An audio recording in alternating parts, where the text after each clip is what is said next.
Jó, capítulo 42. Nós vamos ler do versículo 1 ao versículo 5. Recentemente aqui, nós encorajamos a igreja a começar a ler conosco os livros poéticos, e entre eles, o livro de Jó. Terminamos essa última semana, finalizamos a leitura desse livro, que muitas vezes é incompreendido. Hoje eu quero ministrar mais uma vez nesse texto, Jó capítulo 42, do versículo 1 ao versículo 5. Acompanhe a leitura dizendo: Então respondeu Jó ao Senhor: Bem sei que tudo podes, e nenhum dos teus planos pode ser frustrado. Quem é aquele, como disseste, que sem conhecimento encobre o conselho? Na verdade falei do que não entendia, coisas maravilhosas demais para mim, coisas que eu não conhecia. Escuta-me, pois, havias dito, e eu falarei. Eu te perguntarei e tu me ensinarás. Eu te conhecia só de ouvir, mas agora os meus olhos te veem. Você pode ler o versículo 5 comigo? Eu te conhecia só de ouvir, mas agora os meus olhos te veem. Mais uma vez, eu te conhecia só de ouvir, mas agora os meus olhos te veem. Na verdade, nós somos introduzidos a essa história, mesmo sem lermos os textos bíblicos. Certamente, a história de Jó é uma história conhecida por muitos. Mesmo aqueles que não frequentam a igreja, mesmo aqueles que não leem a palavra, já escutaram sobre essa ideia da paciência de Jó, que na verdade está totalmente errada. No capítulo 1 de Jó, nós vemos ali um homem que era tido como reto e íntegro em tudo que ele fazia. Era um homem que se preocupava não só com a sua vida, mas se preocupava com a vida dos seus filhos, com a sua família. Mas numa circunstância, houve um encontro onde Satanás disse a Deus que Jó era abençoado assim, só porque o próprio Deus o cercava de bênçãos e benesses. Então, Deus dá essa permissão para que Satanás retire todas as bênçãos. Sabe que eu e você, muitas vezes em nossa vida, somos testados nisso. Se realmente seguimos a Cristo por quem Ele é ou pelo que Ele tem nos dado. Inúmeras vezes nós somos cercados de pessoas que têm uma visão errada, totalmente errada de Deus, acreditando que a vida com Deus é uma vida de bênçãos sem medidas, de alegrias ininterruptas. E Deus, conhecedor do coração de Jó, Ele declara a Satanás: você verá que meu servo não vai se desviar. E não deu outra. Jó continuou reto e íntegro. Então o texto continua, a história continua dizendo que Jó falou assim: mas se eu tocar na sua vida, certamente ele vai te blasfemar. Deus dá autoridade para que Satanás toque na vida de Jó mais uma vez, sem tirar a sua própria vida. E o capítulo termina com Jó ao chão, em cinzas, cheio de úlceras e feridas, sem compreender o que estava acontecendo na sua vida, coçando as suas feridas com um caco de telhas. Tamanha era a dor e sofrimento desse homem. Perdeu tudo o que ele tinha, os seus bens, perdeu todos os seus filhos em tragédias, só notícias ruins, a ponto de perder a sua própria saúde. Sua esposa olha para ele e fala: olha, Jó, amaldiçoa o seu Deus e morre. E ele diz: estás louca, mulher? Quem disse que o nosso Deus precisa nos dar bênçãos ou não? É Ele quem decide tudo. E para consolá-lo, ele recebe a visita de alguns amigos. Domingo passado o pastor Diogo pregou sobre isso. Você pode no YouTube da igreja revisar uma pregação maravilhosa sobre essa teoria da especulação. Eles começaram a tentar entender o que Jó estava vivendo. E ali, esses amigos, pseudo-amigos, começaram a dar pseudo-explicações. Por quê? Porque toda explicação humana não é passível para explicar as situações do coração e da vida humana. A nossa visão é limitada. A visão do ser humano, ela é limitada. Então Jó a princípio, ele começa a ter algumas respostas plausíveis. Mas no decorrer do texto você vai vendo que Jó, enfraquecido pelas circunstâncias que ele vivia, ele também começa a questionar os propósitos de Deus. Jó não era perfeito. Jó não demonstra essa paciência toda que as pessoas acham que Jó teve. Jó também teve suas fraquezas. Jó não era um super-homem. Jó era como eu e você. Jó, ele começou a olhar para as suas dificuldades. E na verdade muitas pessoas querem achar motivos para as suas dificuldades. Quantas pessoas nos fazem perguntas: o que está acontecendo no Afeganistão? Por que está acontecendo aquilo? Por que o Brasil está nessas crises políticas? Crise da saúde pública, pandemia, por quê e por quê e por quê? Nós pastores, quando atendemos pessoas no gabinete pastoral e as pessoas abrem os seus corações, as situações adversas que elas estão enfrentando, tem uma pergunta que nos apavora. Você quer apavorar um pastor? Vou te ensinar, anota aí. Você quer deixar o pastor apavorado? A pessoa, você conta a sua história e ela pergunta para você: por que está acontecendo isso comigo? A gente queria virar um avestruz, se esconder, porque nós não temos essa resposta.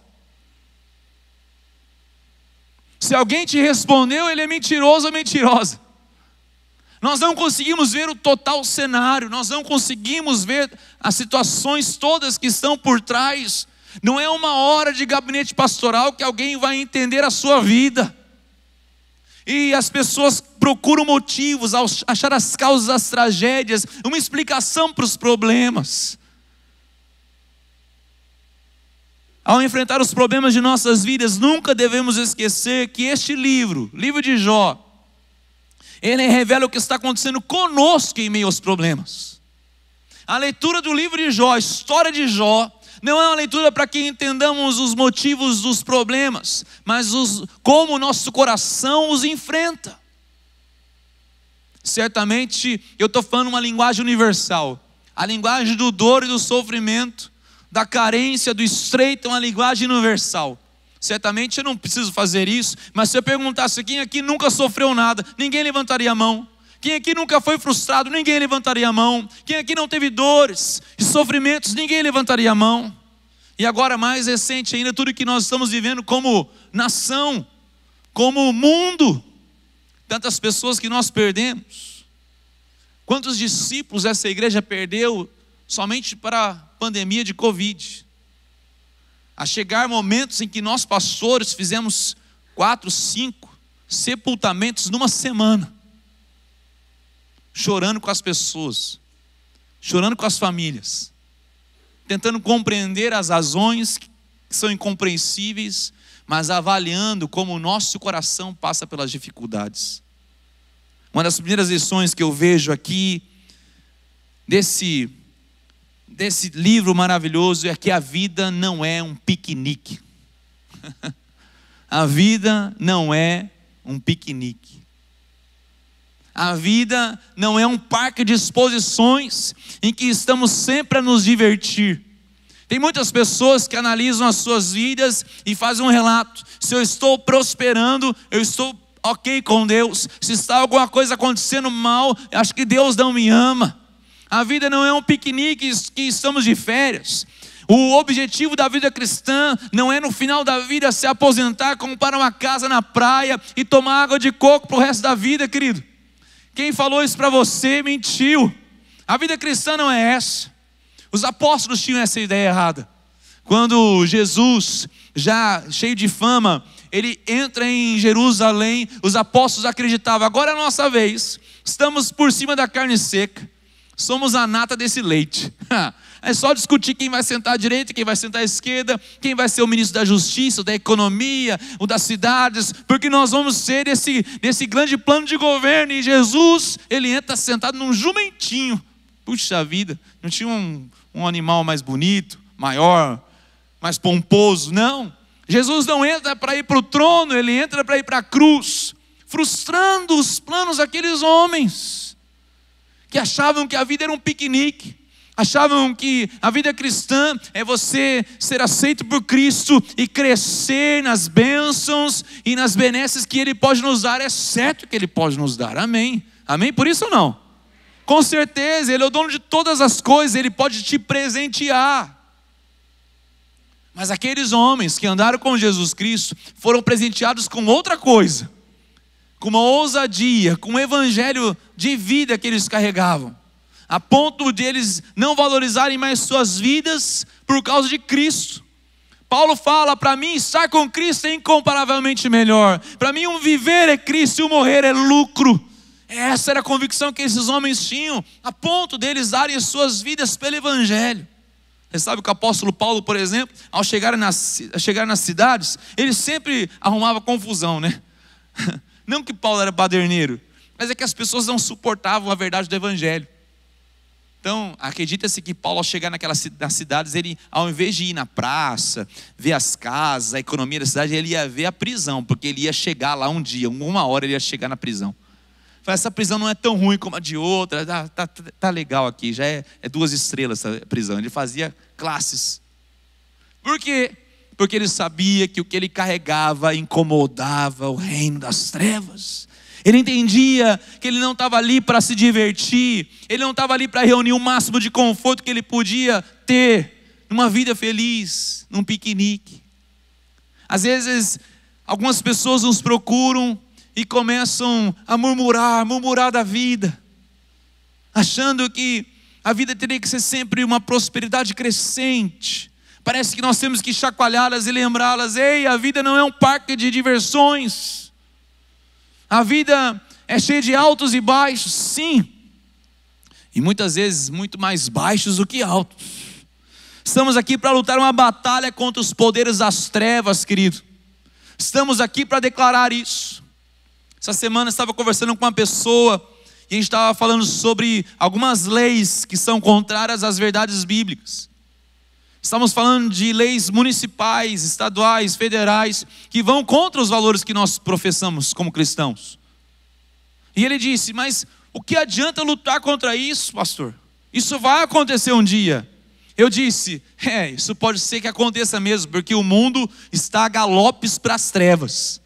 Galopando para as trevas, mas quem sabe a gente pode poupar uma geração a mais. Quem sabe os nossos filhos possam morar ainda num país livre. Quem sabe nós podemos poupar os nossos filhos dessa ideologia satânica de gênero. Quem sabe nós possamos alcançar alguém das trevas. Quem sabe a gente pode tirar alguém da injustiça social. Ainda tem tempo, queridos. As pessoas às vezes pensam: não, eu quero o meu conforto, e que se dane o próximo. Isso não é cristianismo.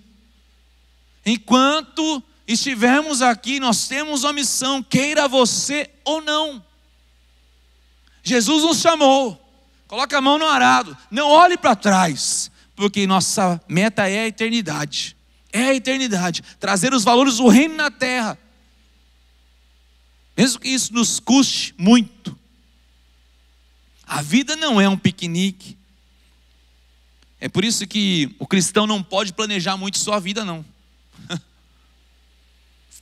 Ele tem que deixar que Deus o planeje. Muitas vezes nós somos levados a circunstâncias que nós não entendemos, não compreendemos. E Deus parece que faz de propósito. Ele chacoalha a sua agenda, Ele pega o plano de vida que você tem estruturado e Ele refaz, Ele destrói, Ele frustra os teus planos, para que os planos dEle possam ser cumpridos na sua vida, porque a vida definitivamente não é um piquenique. Mas também outra lição que eu e você temos que ter aqui é coragem para dizer não aos nossos planos e sim para os planos de Deus. Ou seja, não se pode manipular Deus. Deus não pode ser manipulado. Deus não é uma marionete em nossas mãos. Aqueles amigos de Jó chegaram a ele tentando interpretar as situações da sua vida. Sabe, é a mesma coisa que a sua criança de 3, 4 anos tentar interpretar como você gasta o seu dinheiro. A Heloísa, até pouco tempo, ela falava que era só passar no banco e colocar o cartão e comprar, pai. Eu falava: filha, é muito caro, não tenho dinheiro. Não, papai, é só colocar o cartão lá. Falei: não é bem assim, filho, não é bem, é quase assim, você vai aprender um dia. A gente tentar explicar situações da vida é como se fosse uma criança de 4 anos achando que o dinheiro é só colocar cartão na máquina. Ela falou assim: não, papai, é só passar no banco e colocar lá que sai dinheiro. É fácil. Na inocência de que a gente podia comprar uma máquina daquela e colocar na casa de cada um. Olha que benção. Comprar uma máquina daquela lá e resolveu o problema, gente. Olha que benção. Só tirava o dinheiro. Ô, glórias. Olha aí. Como não pensei nisso antes? Não se pode manipular Deus quando eu tento dar interpretações para situações da vida. Um exemplo disso na Bíblia é José.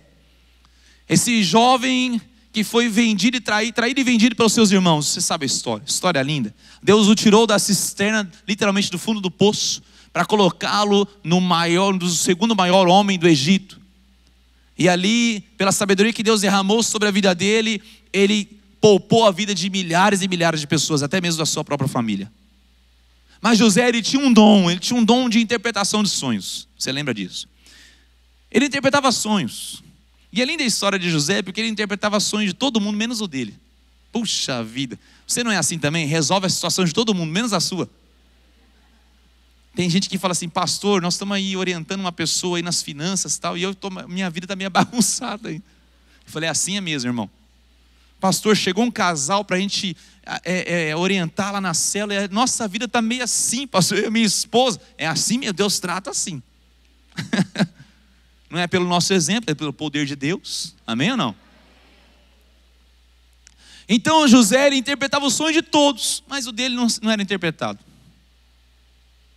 Ele sonhou uma vez, e isso causou um grande constrangimento na sua família, que alguns feixes de trigo que representavam os seus irmãos, até mesmo seu pai e sua mãe, se curvavam diante do feixe dele.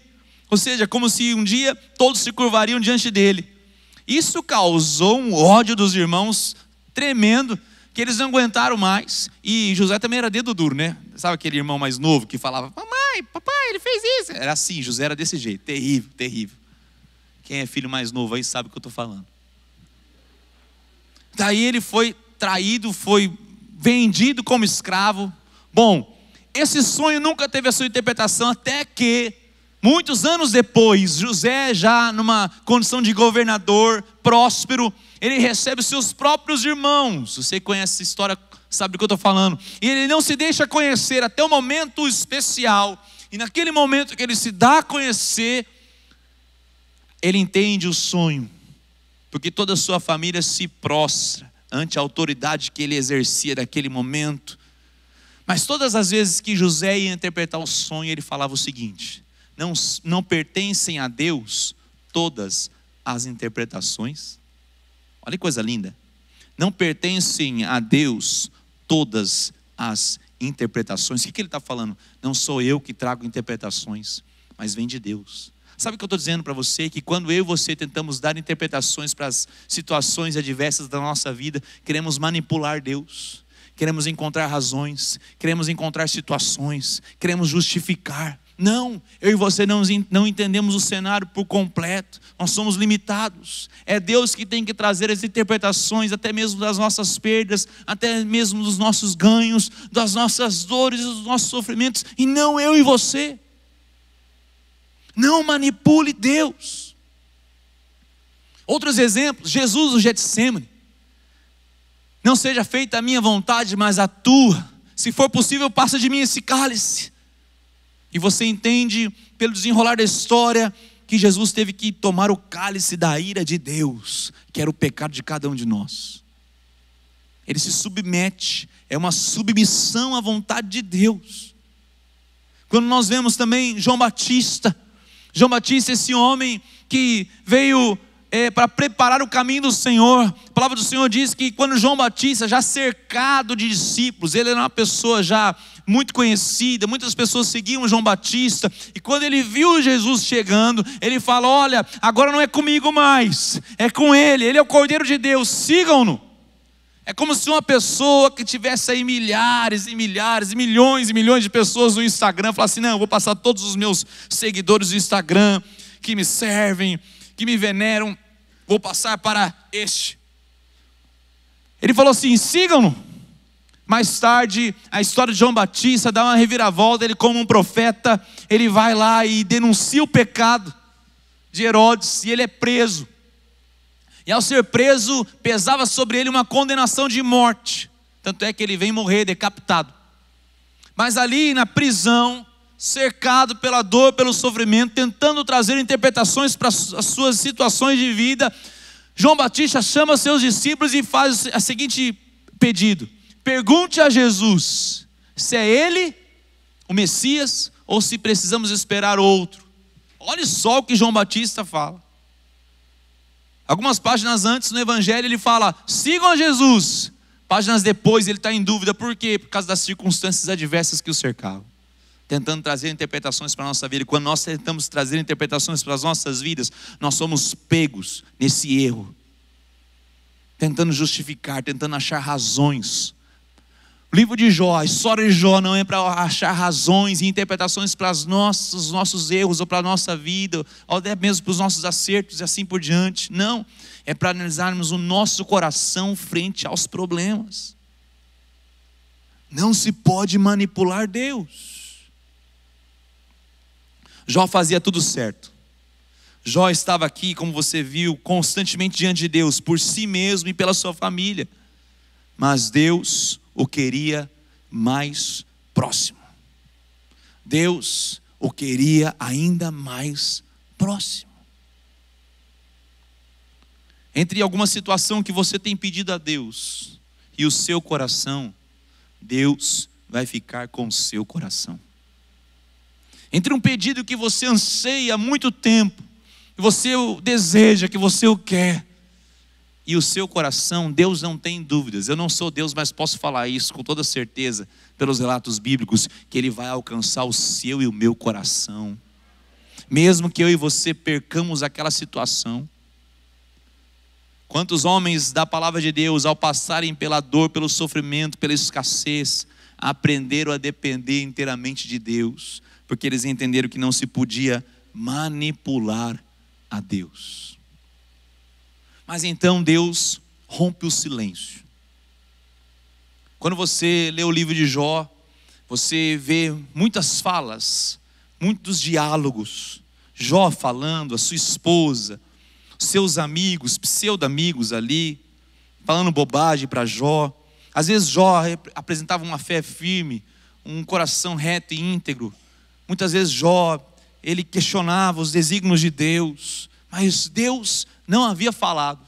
Até que no capítulo 38, eu quero que você abra esse texto comigo. Até que no capítulo 38, Deus rompe o seu silêncio e começa a falar com Jó. É como se Deus dissesse: vocês já falaram bastante, agora é minha vez. Vocês já tiveram uma oportunidade de tentar entender as situações e não a compreenderam. Agora é minha vez. E é interessante porque no capítulo 38, ali no versículo 1, Deus começa a falar com Jó. Diz o texto: depois disso, o Senhor, do meio de um redemoinho, respondeu a Jó. Versículo 2: quem é este que escurece os meus desígnios com palavras sem conhecimento?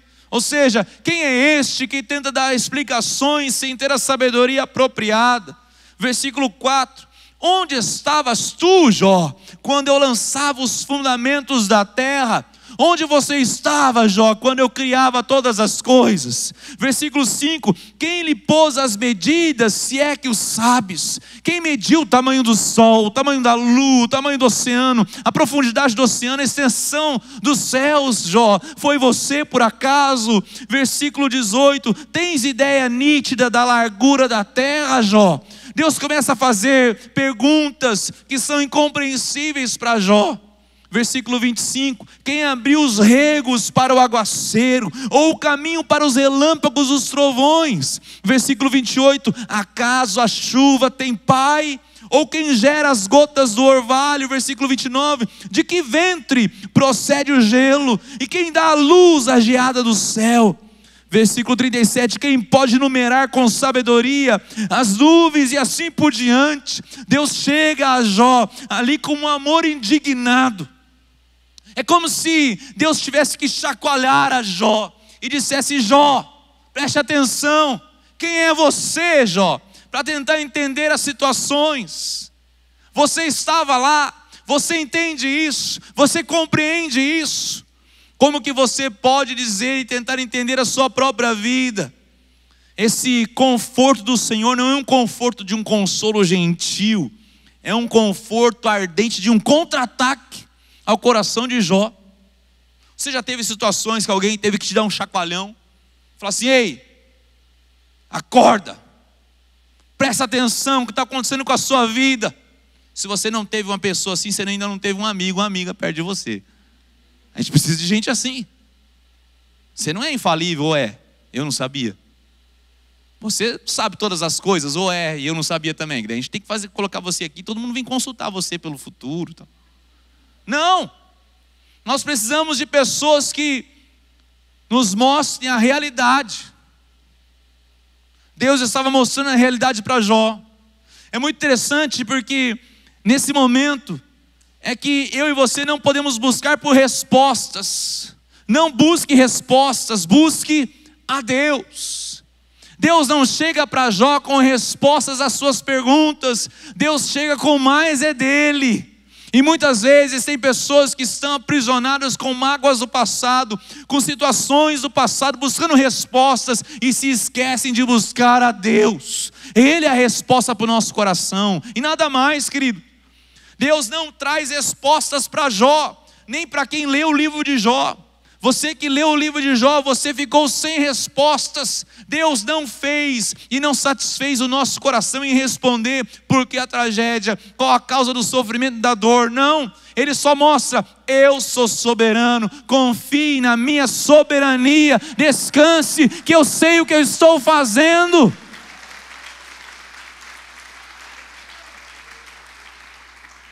Ah, queridos, se pudéssemos viver isso de verdade. Mas como é difícil, é incompreensível. Eu convido você nessa semana a ler pelo menos o capítulo 38 em diante. E você vai ver a magnificência desse Deus criador de todas as coisas. Ele fala: eu que determinei os limites do mar. Eu que disse pare e não avance mais. Eu que coordeno todas as coisas, Jó. Você não consegue entender o que é administrar todas essas coisas. Eu não administraria a sua vida também. Agora eu imagino que se Deus pudesse nos explicar tudo isso, sairíamos ali sem entender, sem compreender nada. Imagine só, vamos fazer um exercício aqui. Se eu e você fôssemos permitidos ser Deus por um dia. Ser Deus por um dia. Já está dando risada. Ser Deus por um dia. Tem político que ia morrer. Tinha vizinho que não ia sobreviver. Tinha patrão que vixe, não ia nem falar nada. Aí você ia fazer assim, durante um dia você ia colocar tudo em ordem, né? Porque você é Deus. Você ia colocar todas as coisas em ordem, e no final desse dia você fala assim, ó, para o verdadeiro Deus, ó, toma aí agora, eu dei uma ajeitada no mundo, que pela minha perspectiva estava precisando, lá no Afeganistão eu matei uns caras ali, tirei outros caras, tirei aquele ditador ali, tirei aquele cara que está aqui no Brasil, que está preso, coloquei na prisão de novo, eu dei uma ajeitada, estava meio errado. Estava meio errado as coisas. Na minha vida eu fiz um depósito bancário razoável, porque o que eu já trabalhei eu mereço. Uma casinha na praia, Deus. Um carrinho 0 quilômetro, né? Uns 5, 6 apartamentos para viver de aluguel pro resto da vida. Dei uma ajeitada, Deus. Eu matei uns aí também, mas faz parte do ofício de Deus. Imagine a tragédia que seria. Imagine a tragédia que seria se Deus respondesse sim a todas as nossas orações. Quando Deus respondeu um não para você, dê um glória a Deus, porque Ele é soberano. Deus que é Deus, Ele nos frustra. Deus que é Deus, Ele diz não para mim e para você, porque eu não entendo todas as situações. Então se submeta à soberania de Deus. Jó entendeu isso, ele se submeteu a Deus. Tanto é que ele termina, olha, capítulo 42, versículo 5: eu te conhecia só de ouvir, mas agora de contigo andar, mas agora os meus olhos te veem. Que coisa linda. Eu só ouvi os seus grandes feitos, mas agora eu tenho convivência contigo, Deus.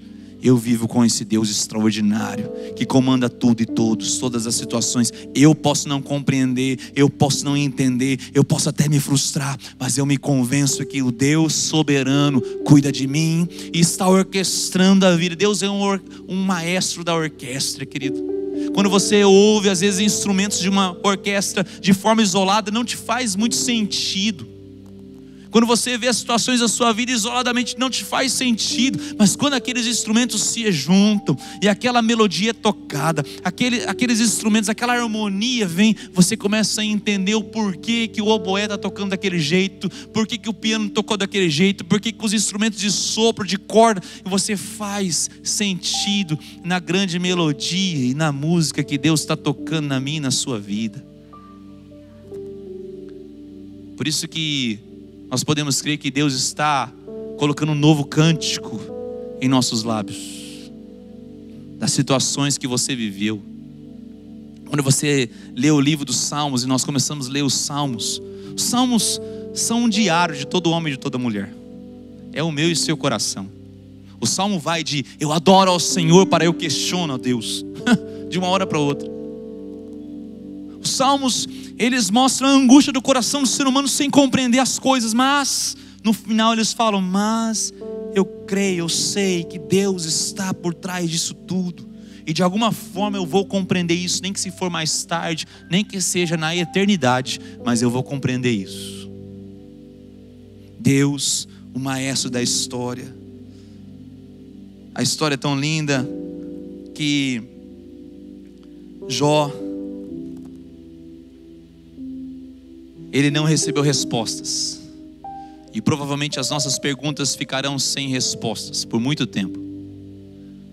Parece que Deus nos provoca isso, para que eu e você aprendamos a confiar na sua soberania. Tem uma situação linda do John Walton, um professor PhD do Velho Testamento. Ele escreve o seguinte, falando de Jó: a resposta de Deus a Jó não explica porque os justos sofrem, porque o cosmos não foi projetado para impedir que os justos sofram. Jó questionou o desígnio de Deus e Deus respondeu que Jó não tinha conhecimento suficiente para fazer isso.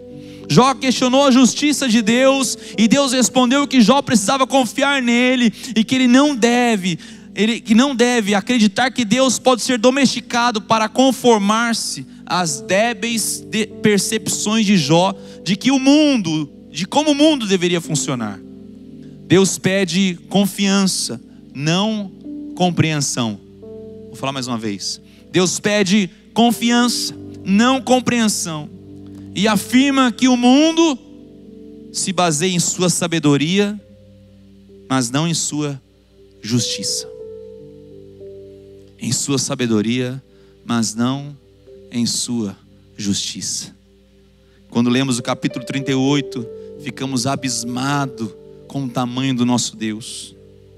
Ficamos vislumbrados com o tamanho e a sabedoria e a orquestração desse maestro por excelência que é o nosso Deus. Pesquisando essa mensagem, eu me deparei com um vídeo que eu amo muito. E quando eu quero lembrar quem é esse Deus, eu assisto. E eu queria compartilhar com você esse vídeo nessa noite, por favor.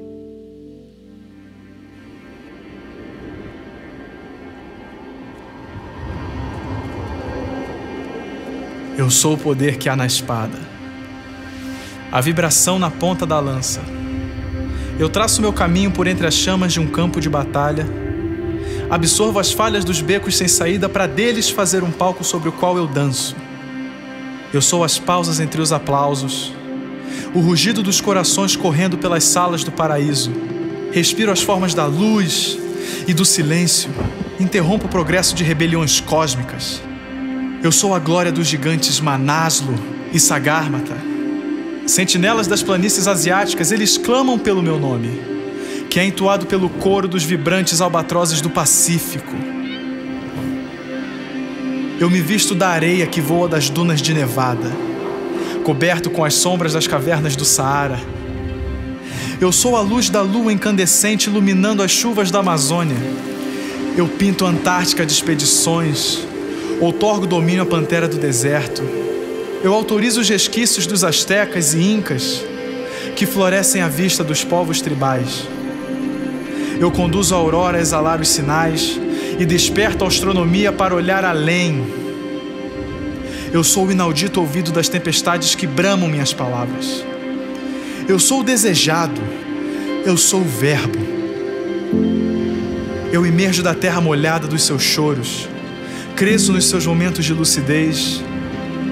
Eu trago a alvorada que desafia o vigor da sua memória. Eu estou aqui, eu sou iminente. Eu sou aquele que anda pelo caminho que você deixou. Meus olhos descobrem as feridas e os destroços. Limpo a poeira das lágrimas que já secaram. Eu dreno os lagos de seus arrependimentos. Eu encho os poços em abundância. Alivio a fadiga, acalmo a fúria. Costuro as páginas rasgadas porque sei quem você de fato é. Eu lhe apresento a sua verdadeira identidade. Eu sou o anseio que lhe faz molhar seu travesseiro. Eu sou a emoção que você busca quando luta pelos seus sonhos. Nas conquistas e suspiros é a mim que você busca. No toque entre os corpos é a mim que você busca. Nos gemidos e desejos é a mim que você busca. Nos profundos anseios, na vontade de ser visto. No me ame, é a mim que você busca. Nos suspiros de encanto, nos desejos de tirar o fôlego. No toque de um estranho que lhe faz sentir jovem. Nos livros e fábulas, nos rótulos de esse sou eu esse, eu sou esse. No me ouça, diga meu nome. No me toque, me queira, me encontre, me queira. Na dor pungente, no amor, na música, na batida, no gosto, no calor e no ardor. Na carência de um abraço, na cor, no olhar, na intenção, o desejo, na chama da voz e no espírito do fogo. Quando pede por mais, é o meu nome que deve clamar. Eu sou aquele que espera pelo seu chamado. Eu alcanço você e espero. Quando você se deita ferido e inquieto, eu sou o guardião do seu sono. Eu espero e espero até o tormento cessar. Eu sou a verdade que eles chamam de resgate. Quando as trevas irrompem com suas palavras de morte, eu chamo os tons do amanhecer. É a mim que você busca. Nós buscamos a Ele nos nossos desejos, no nosso coração, nos nossos anseios. No fundo, o coração do ser humano quer mais a Ele. Por mais que às vezes a nossa mente busca por respostas, o nosso coração quer Deus. No final da história de Jó, eu quero concluir dizendo isso, que Jó teve em dobro tudo o que ele perdeu. Não porque Jó era um homem bom e ele merecia como forma de recompensa, mas simplesmente pelo fruto da bondade e da soberania de Deus. Não entenda o livro de Jó como um homem que merecia. Não. Jó, ele precisava do próprio Deus. Eu e você, o que recebemos é fruto do bônus, da bondade de Deus. Jó, ele desafiou a justiça de Deus e Deus respondeu que Jó não tinha conhecimento suficiente sobre o nosso universo complexo para fazer tal afirmação. Jó, ele exigiu uma explicação completa de Deus e o que Deus pede a Jó é confiança em sua sabedoria e caráter. Quero dar aqui 4 rápidas aplicações para você. Primeira, creia de todo o coração, na soberania absoluta de Deus. Segundo, acredite de todo o coração que tudo que Ele faz é certo e bom. Terceiro, arrependa-se de todas as vezes que o questionou e de como Ele te tratou. E quarto, seja satisfeito com a soberana vontade de Deus e recuse a murmuração.